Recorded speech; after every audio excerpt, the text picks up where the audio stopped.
저는 원래가 길눈이 좀 어두운 편입니다.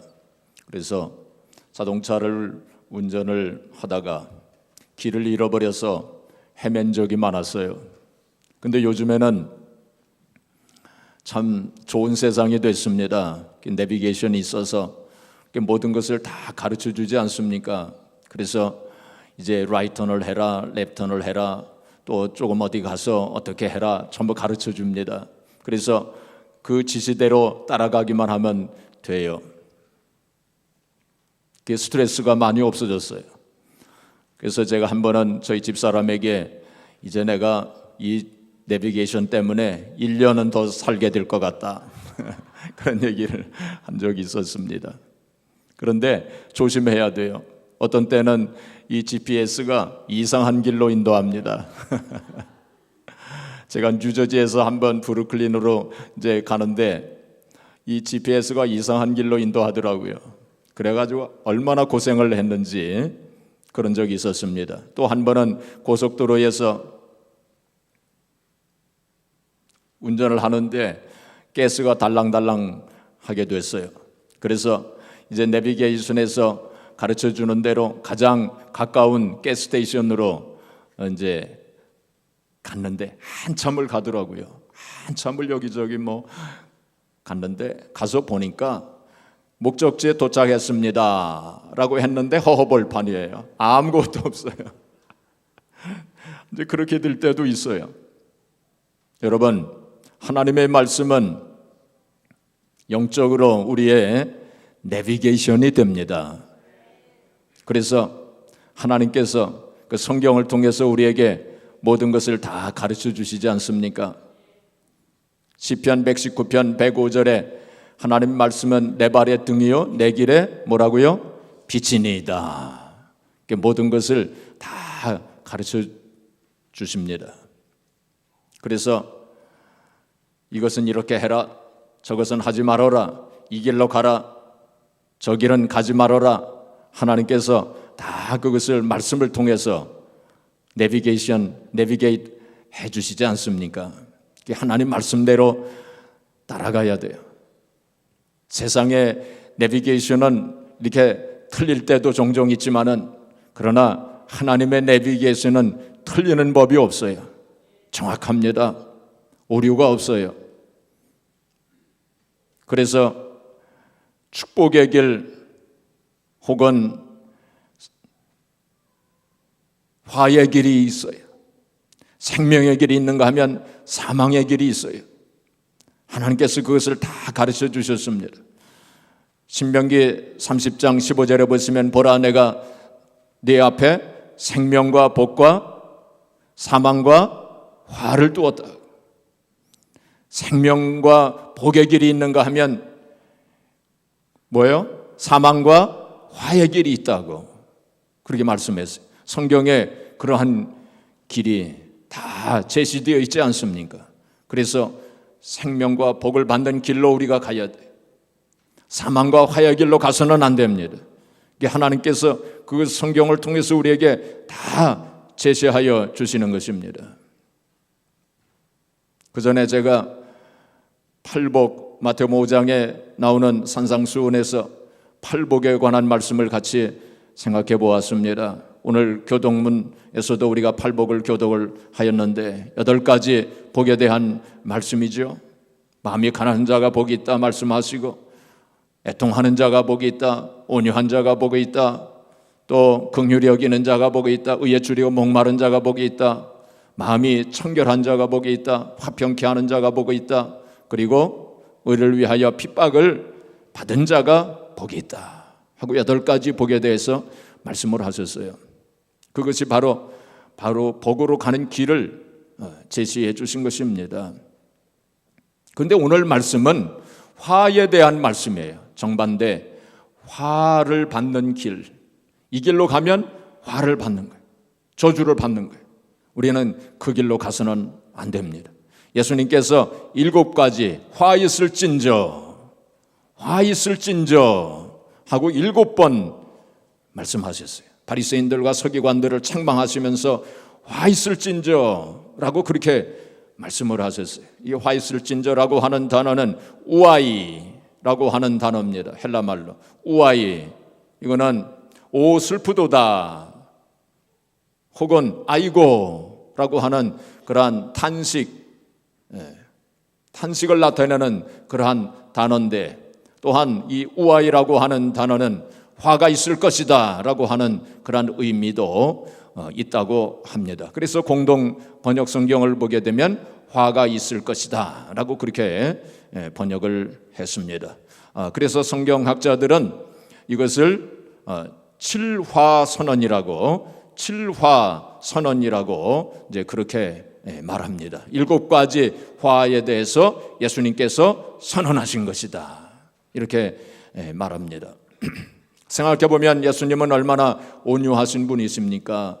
또 얼마나 사랑이 많으신 분이십니까? 그런데 예수님께서 오늘 말씀해 보면은 화가 있을 것이다, 또 바리새인들을 가리켜서 이 독사의 새끼들아 하고 그렇게 참 심하게 그런 말씀을 하신 것을 우리가 생각해 본다면 오늘 말씀을 심각하게 받아들여야 돼요. 심각하게 받아들여야 돼요. 사실 생각해 보면 바리새인들, 서기관들이 고마운 사람들입니다. 자기들이 화를 받으면서 우리에게 보여주신 거 아닙니까? 그들은 그것을 몰랐겠지만은, 사실 생각해 보면 우리도 그러한 사람들이 얼마든지 될 수 있어요. 21세기의 바리새인들과 서기관들이 될 수 있습니다. 그래서 오늘 말씀을 우리가 잘 생각하면서 우리 자신들을 되돌아보고 반면 교사로 삼아야 합니다. 그 당시 바리새인들은 신앙생활을 잘해 보려고 애를 많이 쓴 사람들이었어요. 근데 그들이 신앙생활을 하는 동안에 자세가 잘못된 것이 있었기 때문에 예수님으로부터 이러한 심한 책망을 받게 된 것입니다. 그래서 오늘 이 말씀을 이제 생각해 볼 텐데, 7가지 화에 대해서 말씀을 하셨는데 비슷한 것을 묶어가지고 5가지로 묶어서 잠깐 생각해 보도록 하겠습니다. 첫 번째는 첫째 화하고 둘째 화를 묶어서 하나로 우리가 생각해 본다면 진리에 대하여 열린 마음을 가져야 한다, 이제 그러한 의미입니다. 자, 13절 우리 같이 봉독해 보겠습니다. 화 있을진저 외식하는 서기관들과 바리새인들이여, 너희는 천국 문을 사람들 앞에서 닫고 너희도 들어가지 않고 들어가려 하는 자도 들어가지 못하게 하는도다. 이 바리새인들, 서기관들이 자기들도 천국에 못 들어가고 다른 사람들도 못 들어가도록 그렇게 만들었다는 것입니다. 그 당시 일반 백성들은 예수님의 말씀을 경청했습니다. 그리고 예수님께서 행하시는 기적을 보면서 예수님을 메시아로 받아들일 마음의 준비가 되어 있었어요. 그런데 바리새인들, 서기관들이 찬물을 끼얹은 것입니다. 그래서 일반 백성들로 하여금 예수님을 믿지 못하도록 그렇게 만들었어요. 천국문에 들어가는 문을 닫아버린 것입니다. 그래서 책망을 받은 거예요. 바리새인들, 서기관들이 왜 그랬을까요? 그들은 자기들이 신봉하고 있는 율법과 전통, 거기에 얽매여 있어요. 그래서 진리를 발견하지 못했던 것입니다.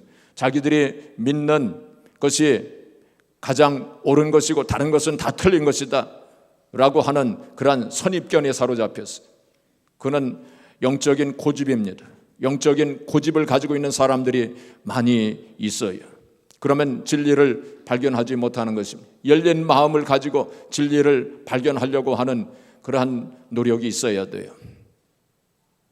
이단 사상에 빠진 사람들 보면은 대개가 그런 선입견과 고집이 있습니다. 그래서 이단 사상에서 나오기가 굉장히 힘들어요.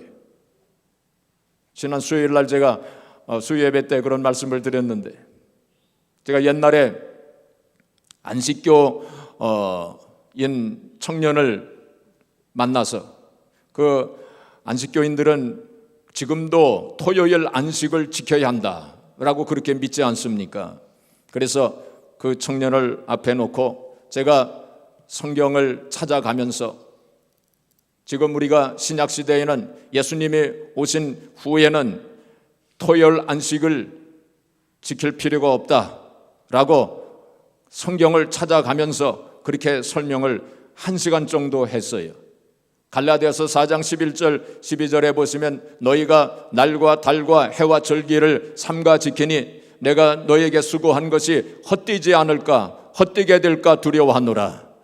그런 말씀이 있어요. 바울 사도가 갈라디아 교인들에게 복음을 전했는데 이 갈라디아 교인들이 좀 잘못된 사상을 가진 그러한 사람들로부터 미혹을 받아가지고 그래서 토요일 안식일 지켰습니다. 그래서 바울 사도가 한탄하면서 내가 너희들에게 복음을 전하여 주었는데 어찌하여 지금 토요일 안식을 지키려고 하느냐? 그건 참으로 그러면 내가 수고한 것이 다 헛되이 돌아가지 않겠느냐 하고 그렇게 말씀한 거예요. 그래서 제가 그 말씀을 가지고 그리고 또 다른 또 말씀들을 가지고 그 청년에게 그렇게 자세하게 설명을 다 해주었어요. 그리고서는 제가 기도를 했습니다. 이 청년이 이제 성경 말씀을 통해서 바른 진리를 깨달을 수 있도록 해달라고 하나님 앞에 간절히 기도했어요. 그랬더니 아멘을 안 하더라고요. 예수님의 이름으로 기도합니다 했는데 아멘을 안 해요. 그러더니 이 청년이 제가 기도하겠습니다 그러더라고요.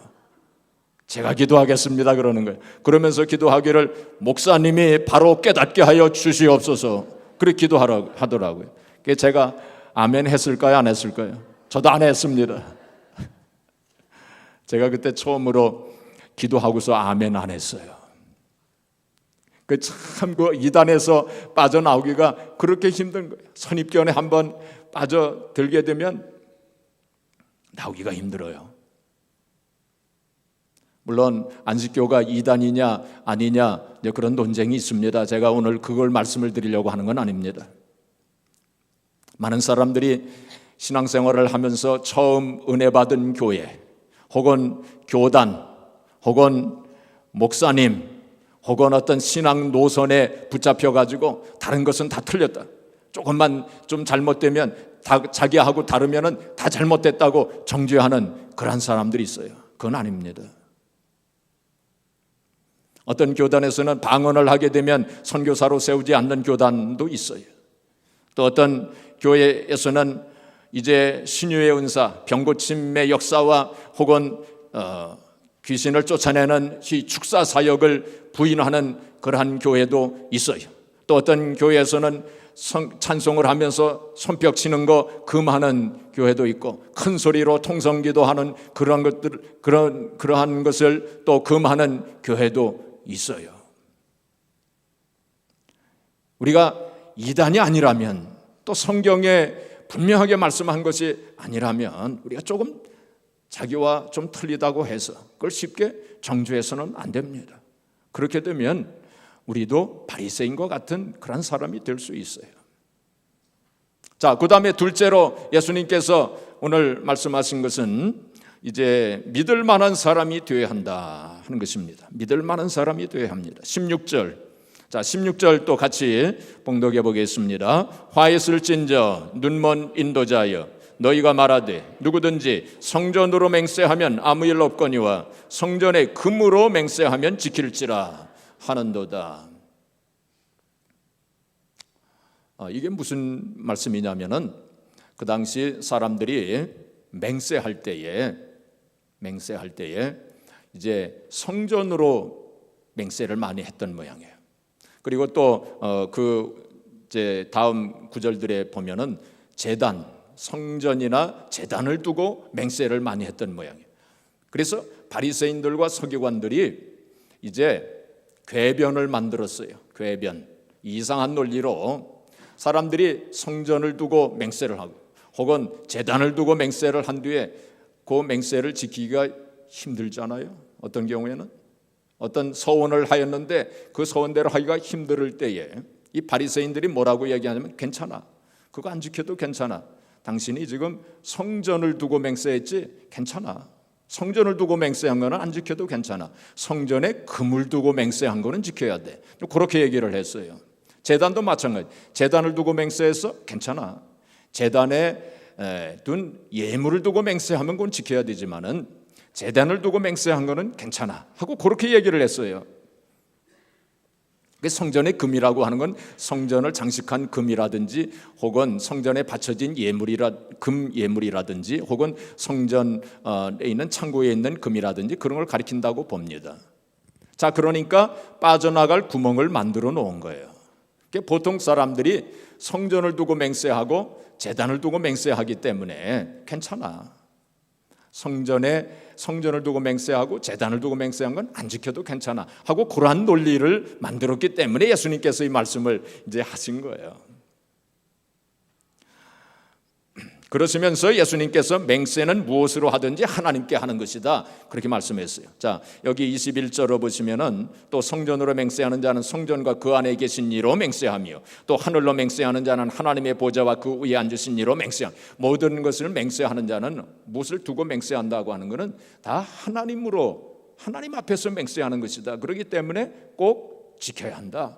그렇게 말씀해요. 더 중요한 것은 너희가 맹세하지 말고 진실하게 살아야 된다. 한번 약속한 거, 한번 말한 것은 꼭 지키면서 살아야 된다. 마태복음 5장에 보시면 산상수훈 가운데서 예수님께서 뭐라고 말씀하셨느냐 하면은 맹세하지 말아라. 맹세하지 말고 옳은 것은 옳다, 아닌 것은 아니다. 그렇게 말하면 된다. 맹세하지 말아라. 사람들이 맹세한다고 하는 것은 거짓을 감추기 위해서 맹세하는 것입니다. 사람들이 거짓이 많으니까 맹세하는 거예요. 맹세라고 하는 건 거짓된 마음을 포장하기 위해서 맹세를 하는 경우가 많습니다. 어떤 사람들이 흔히 그렇게 얘기하잖아요. 내 손가락에 장을 지지겠다 하고 그렇게 얘기를 합니다. 그것이 진짜 그렇게 된다면 혹은 그렇게 안 되면 내 손가락에 장을 지지겠다. 그런데 말이죠, 그런 말을 하는 사람일수록 거짓말을 많이 하는 사람이에요. 그래서 우리는 맹세를 하지 말고 늘 진실하게 그렇게 살아야 돼요. 우리 크리스찬이라고 할 것 같으면 말로써 약속한 것도 꼭 지킬 수 있어야 돼요. 계약서를 작성하지 않았어도 우리가 꼭 지킬 수 있어야 돼요. 물론 인간이기 때문에 인간의 연약성으로 또 불가피한 사정으로 우리가 어떤 약속을 지키지 못할 수도 있어요. 그럴 때는 솔직하게 인정하고 사과를 해야 돼요. 우리가 늘 진실하게 살아야 돼요. 이 세상에 얼마나 참 거짓이 많습니까? 참 저 사람은 참 교회 다니는 크리스찬이라서 참 다르네 하고 그런 말을 들을 수 있어야 돼. 저 사람 자기가 크리스찬이라고 하면서 왜 저래 하고 그런 말을 들어서는 안 됩니다. 그 하나님의 영광을 가리우는 거예요. 참 이 세상에 거짓이 참 많지 않습니까?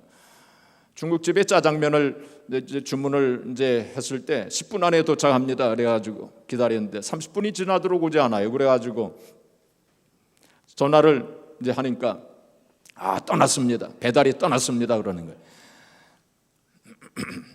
자기가 지금 국수 만들고 있으면서 배달 떠났습니다. 그러는 거예요. 그래서 이거 탕수육하고 팔보채를 또 추가 주문하려고 그랬더니 늦었네요. 그러니까 아닙니다. 아직 안 떠났습니다. 그러더래요. 참 이 세상에 거짓이 많아요. 그러나 이 거짓이 많은 이 세상 속에서 우리는 진리의 허리띠를 띠어야 돼요. 진리의 허리띠를 띠고 늘 진실하게 살아야 돼요. 좀 손해를 볼지언정 우리가 진실하게 살아야 돼요. 자, 그 다음에 세 번째로 말씀의 근본 뜻을 알아야 합니다. 자, 23절, 24절 우리 같이 봉독해 보겠습니다. 화 있을진저 외식하는 서기관들과 바리새인들이여, 너희가 박하와 회양과 근처의 11조는 들이되 율법에 더 중한 바 정의와 긍휼과 믿음은 버렸도다. 그러나 이것도 행하고 저것도 버리지 말아야 할지니라. 맹인된 인도자여, 하루살이는 걸러내고 낙타는 삼키는도다. 자, 예수님께서 바리새인들 서기관들을 향하여서 너희가 박하와 회양과 근처의 11조는 들이되, 의와 율법에 더 중한 바 의와 인과 신은 버렸도다. 옛날 성경은 그렇게 되어 있었죠. 이 박하와 희왕과 근처의 11조를 아주 정확하게 해서 드렸다는 것입니다. 예를 들면 지금 이 베란다에서 화분에다가 방울토마토를 이렇게 심었는데 방울토마토가 10개가 열렸어요. 그 중에서 한 개를 구별해 가지고 11조를 하나님 앞에 한 개를 드리는 것처럼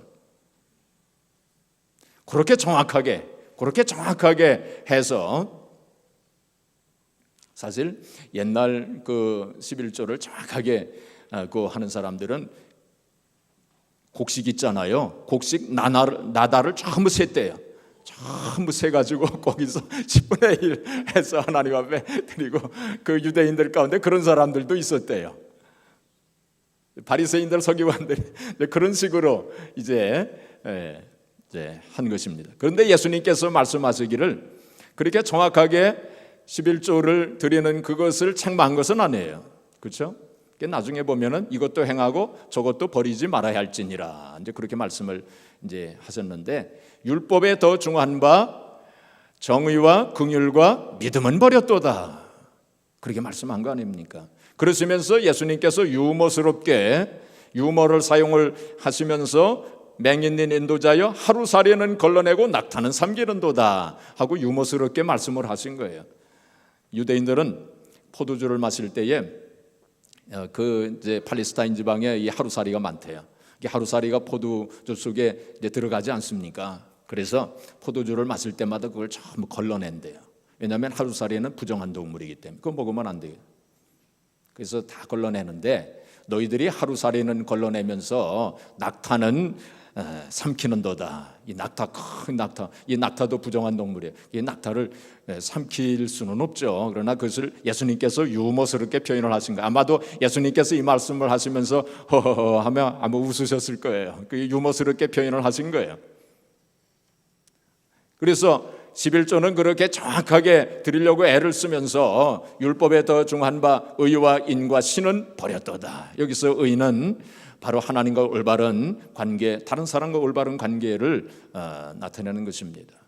또 의와 인, 긍휼이라고 했죠. 긍휼, 남을 불쌍히 여기는 마음, 그것이 중요하다는 거예요. 또 신, 이게 믿음입니다. 하나님께 대한 믿음과 그리고 또 다른 사람들과의 신실한 관계, 그걸 나타내는 거예요. 그러한 것은 그런 생활은 하지 않으면서 11조는 정확하게 하려고 하는 것, 그거 잘못된 것이라는 거예요. 우리가 11조를 드릴 때에 정말 하나님과 올바른 관계 속에서 또 다른 사람과의 올바른 관계 속에서 그렇게 드려야 되고, 더 나아가서는 우리가 예배를 드리고 기도하고 또 하나님의 일을 하는 데 있어서 형식과 의식보다 더 중요한 것은 우리의 마음의 중심, 우리 마음이 어떠한가? 하나님께서 그걸 보신다는 거예요. 그래서 신앙생활은 잘하는 것 같은데 예배도 드리고 뭐 기도도 하고 뭐 여러 가지 이 하나님의 일도 하고 뭐 그러는 것 같은데 그 생활이 엉망이라면 그건 잘못된 거라는 거예요. 그것을 책망하시면서 이제 하신 말씀입니다. 넷째로 겉과 속이 같아야 한다. 이제 그런 말씀입니다. 다섯 번째 화하고 여섯 번째 화를 이제 같이 묶어서 우리가 생각을 해보겠습니다. 자, 겉과 속이 같아야 한다. 자, 25절 말씀 또 같이 봉독해 보겠습니다. 화 있을진저 외식하는 서기관들과 바리새인들이요 잔과 대접의 겉은 깨끗이 하되 그 안에는 탐욕과 방탕으로 가득하게 하는도다. 이것은 외식을 경계하신 말씀이에요. 외식을 경계하신 말씀이에요. 예수님께서 제일 미워하신 것이 외식이었어요. 외식. 그래서 바리새인들과 서기관들의 그 외식을 책망하신 거 아닙니까?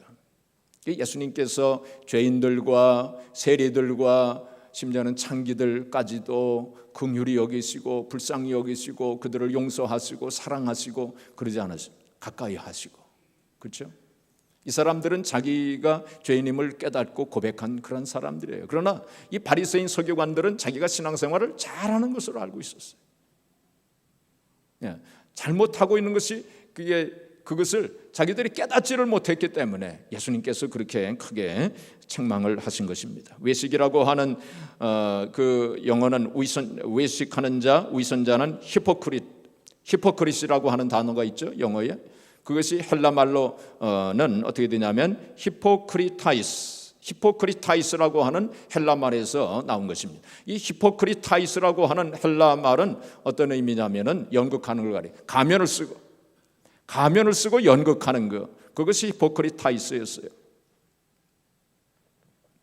옛날 희극 배우 중에 찰리 채플린이라고 하는 사람이 있었죠. 이 찰리 채플린 맞죠?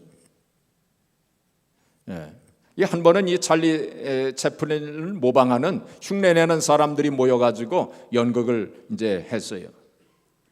그 사람들이 모여가지고 찰리 채플린을 흉내내는 사람들이 모여가지고 무슨 어떤 컨테스트를 했던 모양이에요. 이게 5명이 이제 참석을 했는데 그 중에는 진짜 찰리 채플린도 있었대요. 진짜 찰리 채플린도 참여를 해가 5명이 이제 찰리 채플린을 흉내내는 그러한 컨테스트를 이제 하였는데 진짜 찰리 채플린이 3등했대요.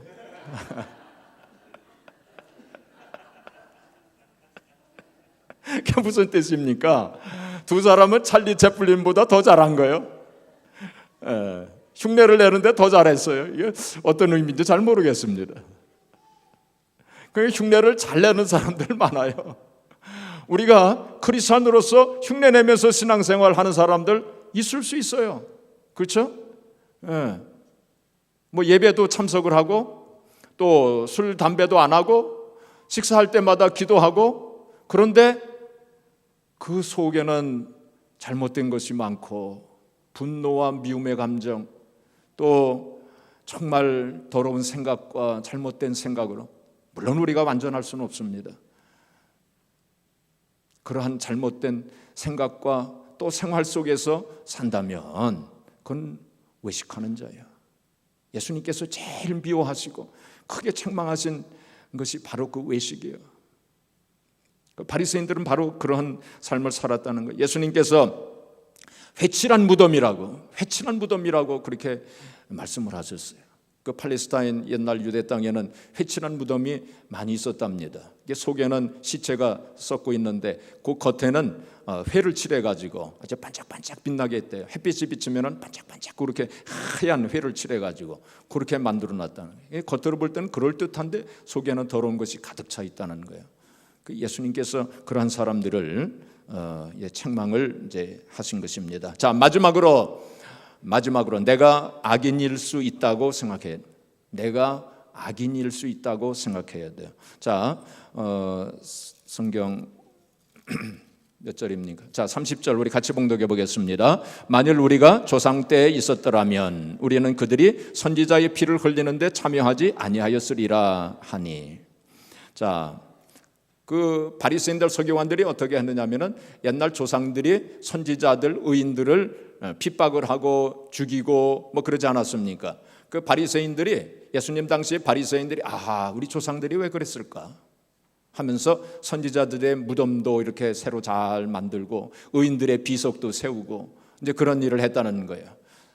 그것을 보시면서 예수님께서 뭐라고 말씀하신, 너희들이 그런 일을 지금 하고 있지 않느냐? 너희들이 똑같은 짓을 하면서 뭐 조상 탓하느냐? 그렇게 말씀을 하신 거예요. 지금 바리새인들 서기관들이 예수님 핍박하고 있지 않습니까? 그리고 나중에 또 제자들을 얼마나 핍박합니까? 그것을 예언적으로 이제 또 그 하신 말씀이에요. 그래서 34절에 보시면은 너희가 핍박하리라. 그렇게 예언적인 말씀도 이제 하셨습니다. 그러니까 사람들이 자신을 볼 줄을 몰라요. 다른 사람의 그 잘못은 잘 보면서 자기 자신의 잘못은 잘 볼 줄을 몰라요. 그렇죠? 다른 사람의 눈에 있는 티끌은 보면서 자기 눈 속에 있는 대들보는 보지 못한다. 예수님께서 그렇게 말씀하셨잖아요.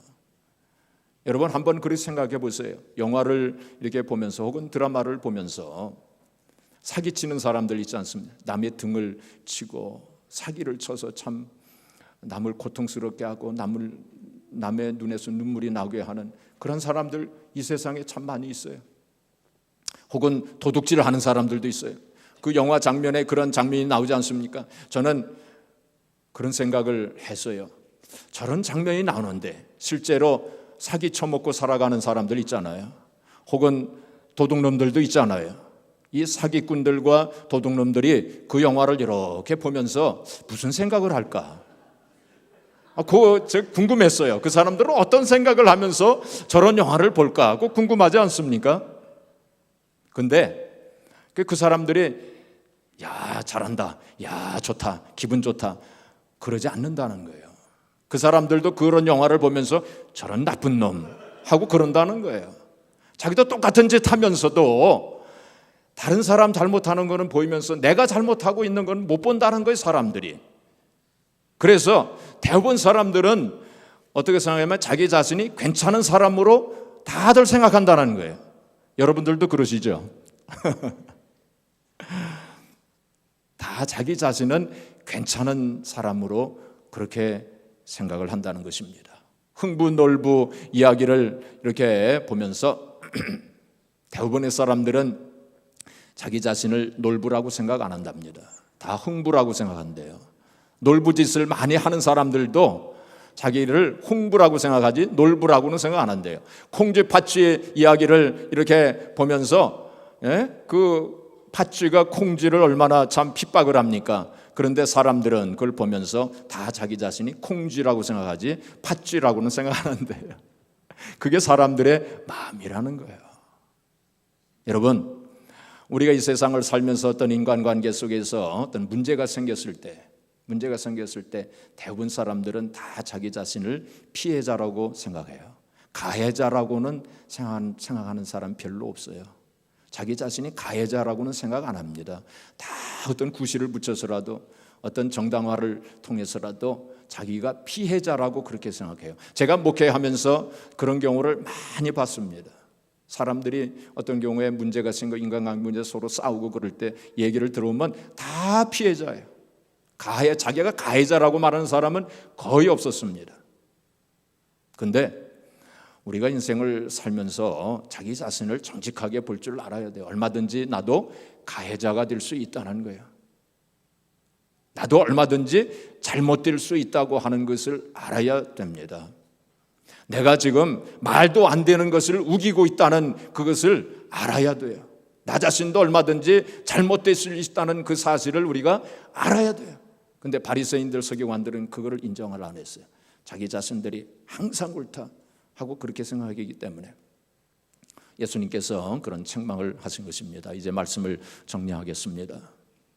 사랑하는 성도 여러분, 우리는 복을 받아야 돼요. 제가 여기서 말씀드리는 복은 어떤 기복주의적인 그런 복이 아닙니다. 혹은 세상적인 복이 아닙니다. 진정한 의미에서 하나님께서 기뻐하시는 복입니다. 하나님 중심으로 하나님을 위하여 혹은 다른 사람들을 위하여서 우리가 복 있는 성도가 되어야 돼요.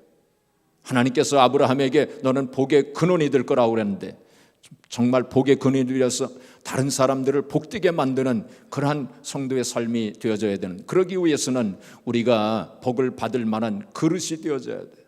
복을 받을 만한 그릇이 되어져야 돼요. 그래서 우리 자신을 늘 살펴봐야 돼요. 내가 잘못 생각하고 잘못된 길을 가고 있지는 않는가 하는 그것을 늘 경계하면서 살펴볼 줄 알아야 돼요. 시편 26편 2절에 보시면 하나님 나를 살피시고 시험하사 내 뜻과 내 마음을 단련하소서라고 말씀했어요. 하나님께서 생명과 복과 사망과 화의 길이 있다라고 그렇게 말씀하셨는데 내가 지금 정말 생명과 복의 길을 가고 있는지 아니면 내가 지금 사망과 화의 길을 가고 있는지 그걸 늘 우리가 살펴볼 수 있어야 돼요. 우리가 출애굽기 34장 7절에 보시면은 자손 3, 4대까지 영향을 미친다고 그랬어요. 우리가 잘못하면 자손 3, 4대까지 영향을 미친다고 하나님께서 말씀하셨어요. 우리가 자손들을 위해서, 우리의 자손들을 위해서라도 우리가 올바로 살아야 돼. 복 있는 성도의 삶을 살아야 돼. 그래서 우리가 참으로 복 있는 성도, 오늘 말씀을 통해서 우리 자신을 되돌아보면서 나도 그런 사람이 될 수 있다라고 경계하면서 우리가 참 복 있는 성도가 되어서 하나님 앞에 영광을 돌리시고 또 하나님의 영광에 들어가는 저와 여러분들이 되어지기를 주님의 이름으로 축복합니다.